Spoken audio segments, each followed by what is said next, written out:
Hello दोस्तों, target with HA में आपका स्वागत है। आज हम नया टॉपिक शुरू करने जा रहे हैं, पॉलिटी।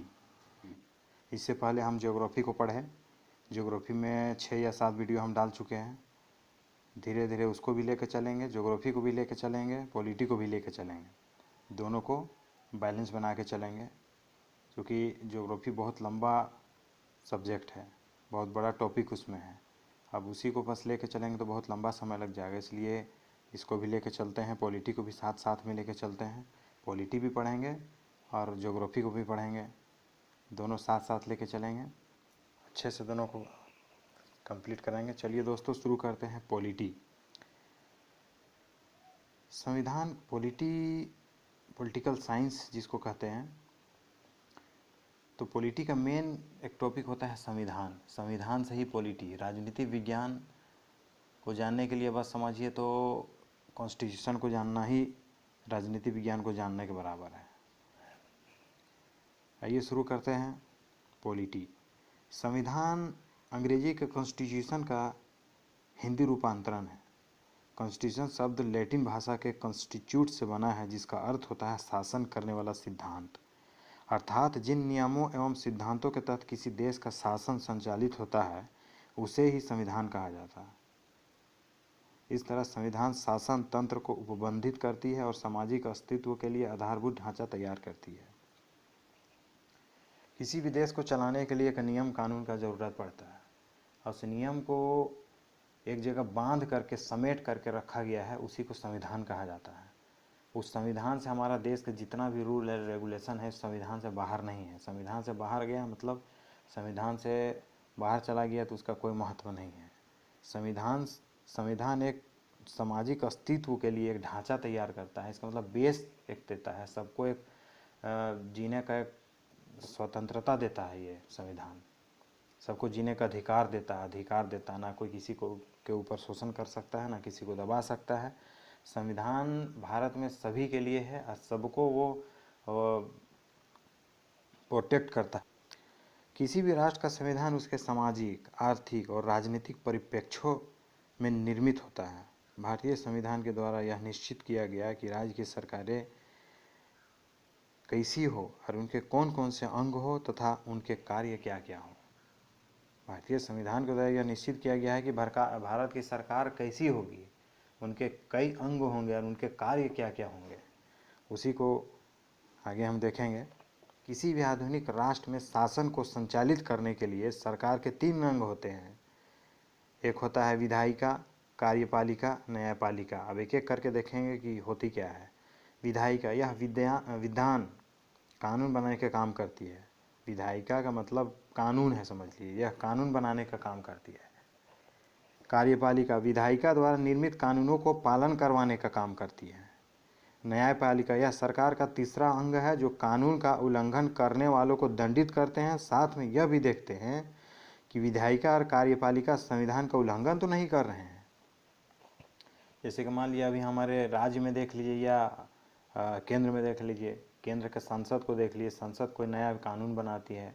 कानून बनाने के बाद कार्यपालिका जो उस कानून बनाने के बाद कार्यपालिका का काम होता है कुछ कानून को पालन करवाएं।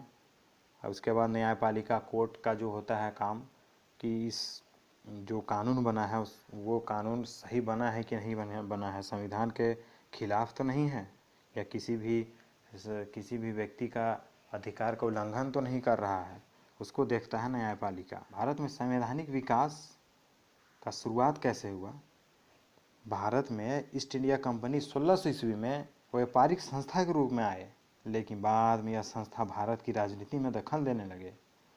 1757 के प्लासी तथा 1764 के बक्सर के युद्ध को अंग्रेजों द्वारा जीत लिए जाने के बाद अंग्रेजों का भारत के राजनीति में प्रभुत्व स्थापित हो गया। ईस्ट इंडिया कंपनी में 217 साझेदार थे, जिसमें महारानी एलिजाबेथ भी एक थी। बाद में कंपनी के अधिकारी मनमानी करने लगे और व्यक्तिगत व्यापार करने लगे, जिसके कारण कंपनी को भारी नुकसान होने लगा, जिस पर नियंत्रण रखने के लिए समय समय पर कई कानूनों का निर्माण किया गया। रेगुलेटिंग एक्ट 1773, ब्रिटिश संसद ने कंपनी के कार्यों पर नियंत्रण रखने के लिए इस अधिनियम को पारित किया। ब्रिटिश संसद द्वारा भारतीय प्रशासन के संबंध में पारित किया गया यह पहला कानून था जिसके तहत निम्न कार्य किया गया था। क्या क्या कार्य किया गया था? फोर्ट विलियम के गवर्नर को कंपनी के अधीन समस्त क्षेत्रों का गवर्नर बना दिया गया था। कलकत्ता में फोर्ट विलियम एक कंपनी का हेड क्वार्टर था। वहाँ का जो गवर्नर था उसके अधीन समस्त क्षेत्रों का गवर्नर जनरल बना दिया गया। इस अधिनियम के तहत 1774 में कलकत्ता में एक सुप्रीम कोर्ट की स्थापना की गई जहाँ पर अंग्रेजी कानून के अनुसार निर्णय दिए जाते थे। इस न्यायालय का कार्य क्षेत्र कलकत्ता और उसके आसपास के क्षेत्र थे, जिसका पहला न्यायाधीश एलिजा एम्पे को बनाया गया। दूसरा अधिनियम पारित किया गया Pitt's India act 1784। East India company में किसी प्रकार का सुधार ना देखते हुए ब्रिटिश संसद ने इस अधिनियम को पारित किया। इस संसद के तहत लॉर्ड कॉर्नवालिस को बंगाल का गवर्नर जनरल बनाकर भेजा गया। इस नियम के अनुसार संकट की स्थिति में गवर्नर जनरल को कार्यकारिणी परिषद की बहुमत का अवहेलना करने का अधिकार दिया गया तथा परिषद की सदस्य संख्या 4 से घटाकर 3 कर दिया गया। इसका मतलब हुआ कि कार्यकारिणी परिषद जितने भी फैसले होते थे कार्यकारिणी परिषद लिया करते थे, लेकिन गवर्नर जनरल 1784 को बनाकर भेजा गया लॉर्ड कॉर्नवालिस को, तो उसको ये अधिकार दिया गया कि संकट की स्थिति में आप कार्यकारिणी परिषद के बिना पूछे या उसके बहुमत के खिलाफ भी जाकर कोई फैसला कर सकते थे। और उनकी सदस्य संख्या 4 थी, उनको घटाकर 3 कर दी गई। इसके बाद आया चार्टर एक्ट 1813। चार्टर का मतलब होता है कानून। भारत के लिए यह सेकेंड चार्टर एक्ट था क्योंकि 1793 में पहला चार्टर एक्ट पारित हो चुका था। देखिए जो जो इम्पोर्टेंट है ना उसी चार्टर एक्ट या अधिनियम को ही बताया जाएगा। सब इम्पोर्टेंट नहीं है, सबको जानने की ज़रूरत नहीं है। तो 1813 में चार्टर एक्ट बना, उससे पहले 1793 में भी बन चुका था, पारित हो चुका था, लेकिन वो इम्पोर्टेंट नहीं था इसलिए उसको नहीं बताया गया। 1813 के इस अधिनियम का निम्नलिखित प्रमुख विशेषताएं थी। अन्य अंग्रेज व्यापारियों को भी भारत में व्यापार करने का अधिकार दे दिया गया तथा कंपनी का एकाधिकार को समाप्त कर दिया गया, लेकिन चाय और चीन के साथ व्यापार का उसका अधिकार बना रहा। इसका मतलब ये हुआ कि पहले अंग्रेज एक कंपनी ईस्ट इंडिया कंपनी ही सिर्फ यहाँ बिजनेस कर सकती थी। बाद में वहाँ की संसद 1813 के अधिनियम के तहत यह पारित किया कि कोई भी अंग्रेज आके भारत में व्यापार कर सकता है और कंपनी का एक अधिकार जो था उसको समाप्त कर दिया गया, लेकिन चाय और चीन के साथ व्यापार को उसका अधिकार बना रहा। अंग्रेज कोई भी अंग्रेज आके भारत में बिजनेस कर सकता था और इसी तरह से कंपनी का जो पहले एक अधिकार था सिर्फ वही कर सकता था, उसको समाप्त कर दिया गया, लेकिन चाय और चीन के साथ जो व्यापार था ना अभी भी उसके अधिकार क्षेत्र में था। ये दोनों बिजनेस छोड़ के कोई भी अंग्रेज भारत में बिजनेस कर सकता था, लेकिन इन दोनों बिजनेस को नहीं कर सकता था। ईसाई मशीनरियों को भारत में धर्म प्रचार की अनुमति प्रदान की गई। ईसाई मशीनरी जो थे, ईसाई धर्मगुरु, वो भारत में आकर प्रचार प्रसार कर सकते थे, उनको इजाज़त दी गई। भारतीयों की शिक्षा पर प्रति वर्ष 1 लाख खर्च करने का प्रावधान किया गया। कंपनी के खर्च पर अधिकतम 20,000 सैनिकों को रखने की व्यवस्था की गई। भारत में जैसे मान लीजिए बिजनेस चल रहा है, कोई शासन एक तरह से चला रहा है, बिजनेस चला रहा है ईस्ट इंडिया कंपनी, तो उसके लिए सैनिक की ज़रूरत पड़ती है ना। तो कंपनी के खर्चा पे अधिकतम 20,000 ही सैनिक रख सकते थे। उसके बाद पर्सनली कोई बिजनेस कर रहा था अपना अपना खर्च करके रख सकता था, लेकिन कंपनी 20,000 से ज़्यादा सैनिकों को खर्चा नहीं देता था। Charter act 1833। इस अधिनियम की निम्नलिखित विशेषताएं थी। कंपनी के व्यापारिक अधिकार को पूर्णतः समाप्त कर प्रशासनिक एवं राजनीतिक संस्था बना दिया गया। अब धीरे धीरे अंग्रेज भारत में लालच बढ़ते गया और भारत का शासन में खुद को स्थापित करने का कोशिश करना शुरू कर दिया। 1833 के चार्टर एक्ट में ब्रिटिश संसद ने कंपनी के व्यापारिक अधिकार को पूर्णतः समाप्त करके प्रशासनिक एवं राजनीतिक संस्था बना दिया। पहले आए थे बिजनेस करने, बिजनेस करते करते लालच बढ़ते गया, देखे यहाँ का लोग एकजुटता नहीं है, एकताई नहीं है, तो यहाँ के प्रशासनिक और राजनीति में हिस्सा लेने लगे और कंप्लीट ईस्ट इंडिया कंपनी को प्रशासनिक एवं राजनीतिक संस्था बना दिया। इस अधिनियम के तहत बंगाल के गवर्नर जनरल को भारत का गवर्नर जनरल कहा जाने लगा। लॉर्ड विलियम बेंटिक भारत का पहला गवर्नर जनरल बना। पहले बंगाल के गवर्नर बंगाल तक सीमित थे, बाद में धीरे धीरे उनका लालच बढ़ते गया तो भारत का जनरल गवर्नर बना दिया गया उनको। लॉर्ड विलियम बेंटिक को। गवर्नर जनरल की परिषद में एक विधि अधिकारी की नियुक्ति की गई और यह पद सबसे पहले लॉर्ड मैकाले को दिया गया। बाद में 1835 ईस्वी में इसी अधिनियम के तहत मैकाले मिंट्स के आधार पर भारत में अंग्रेजी को शिक्षा का माध्यम बनाया गया। बाद में धीरे धीरे हर जगह अंग्रेज लोग घुसते गए और बाद में अंग्रेजी को शिक्षा का माध्यम बना दिया। दास प्रथा को गैर कानूनी घोषित किया गया और 1843 ईस्वी में दास प्रथा अधिनियम पारित किया गया। कुछ अच्छा काम किए हैं, जैसे दास प्रथा को गैर कानूनी घोषित किया, ये सब कुछ अच्छा काम किया। और अंग्रेज़ों को बिना अनुमति पत्र के ही भारत आने और भूमि खरीदने का अधिकार दिया गया। धीरे धीरे अंग्रेज लोग यहाँ खुद को इस देश का राजा घोषित करने लगे और अंग्रेज को अनुमति देने लगे कि तुम आओ, अपने जब मन तब आओ, भारत में बिना पूछे आओ, अब भारत में कहीं भी ज़मीन खरीदो, बिजनेस करो, जो करना है करो, अधिकार देने लगा। उसके बाद आया 1853 चार्टर्ड एक्ट। चार्टर्ड का मतलब होता है कानून। तो चार्टर्ड एक्ट 1853 के तहत क्या है आगे देखते हैं। यह ईस्ट इंडिया कंपनी के द्वारा पारित चौथा और अंतिम एक्ट था, जिसका निम्नलिखित विशेषताएं थी। कंपनी के कर्मचारियों की नियुक्ति के लिए प्रतियोगिता परीक्षा प्रारंभ हुई।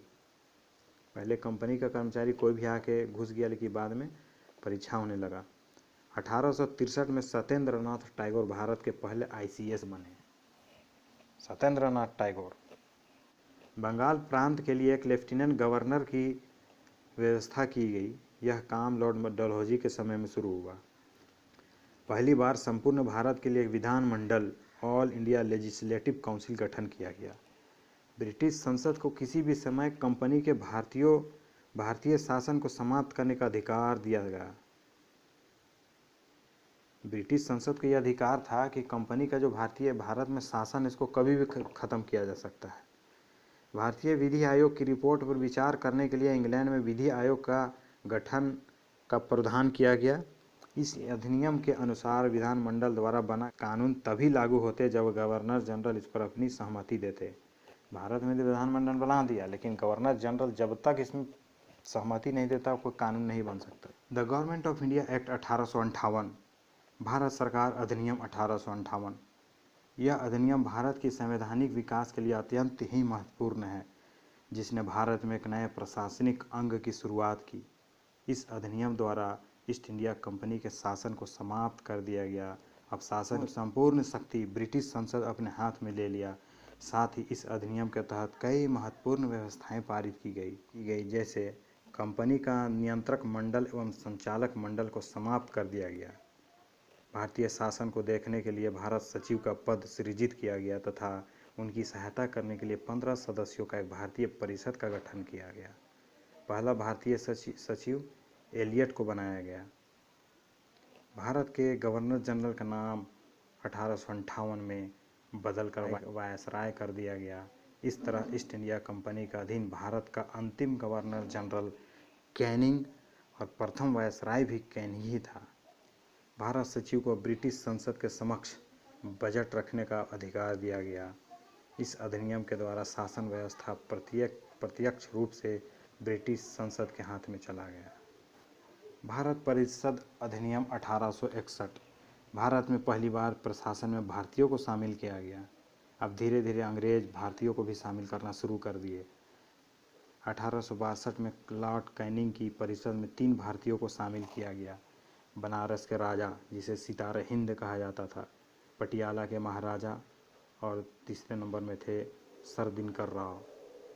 गवर्नर जनरल को अध्यादेश जारी करने का अधिकार के साथ साथ नए प्रांतों का निर्माण, गवर्नरों की नियुक्ति तथा पुराने प्रांतों की सीमाओं में परिवर्तन करने का अधिकार दिया गया। बम्बई, मद्रास और कलकत्ता में हाईकोर्ट की स्थापना की गई। चौथा हाईकोर्ट 1866 में इलाहाबाद में स्थापित की गई। विभागीय प्रणाली की शुरुआत इसी में हुआ। 1861 अधिनियम में ही विभागीय प्रणाली की शुरुआत हुआ। गवर्नर जनरल की परिषद में सदस्यों की न्यूनतम संख्या 6 और अधिकतम 12 निर्धारित की गई। इसके बाद आया शाही उपाधि अधिनियम 1876। 28 अप्रैल 1876 को एक घोषणा द्वारा महारानी विक्टोरिया को भारत का सामग्री घोषित कर दिया गया। धीरे धीरे हर फील्ड में अंग्रेज लोग भारत में घुसते चले गए और भारत को एक गुलाम की ओर बढ़ाते चले गए। 1876 अधिनियम में बस यही एक कोई खास प्रावधान नहीं किया गया था। उसमें सबसे इम्पोर्टेंट है, भारत का सामग्री घोषित किया गया था महारानी विक्टोरिया को। उसके बाद आया भारत परिषद अधिनियम 1892। भारतीय राष्ट्रीय कांग्रेस के अत्यधिक दबाव के कारण इस अधिनियम को पारित किया गया था। विधायी परिषदों में अप्रत्यक्ष रूप से निर्वाचन की व्यवस्था की गई। पहले तो जब मन तब मनोनीत कर लेता था, लेकिन अब अप्रत्यक्ष रूप से निर्वाचन का व्यवस्था किया गया। परिषदों को राजस्व तथा बजट पर विचार रखने तथा कार्यपालिका से प्रश्न पूछने की शक्ति दी गई, परंतु नाम मात्र का शक्ति दी गई, उन्हें मत देने का अधिकार नहीं दिया गया। आज के लिए बस इतना ही। आज का वीडियो कैसा लगा दोस्तों ज़रूर कमेंट करके बताएं और अपने दोस्तों में शेयर करें। इस चैनल में नए हैं तो चैनल को सब्सक्राइब करें और इसी तरह का वीडियो प्राप्त करने के लिए नोटिफिकेशन आइकॉन को ज़रूर दबाएं। और ये पॉलिटिकल साइंस का पार्ट 1 है। इसी तरह पार्ट 2, पार्ट 3 करके हम पार्ट वाइज बनाएंगे और सारे टॉपिक को अच्छे तरीके से समझेंगे। ऐसा पढ़ेंगे कि पॉलिटिकल साइंस में कभी प्रॉब्लम नहीं होगा। एक बार बस पढ़ लिए और एग्ज़ाम के समय बस रिवीजन कर लेना है बस। तो चैनल को फिर से एक बार बोलेंगे, चैनल को सब्सक्राइब करें, लाइक करें।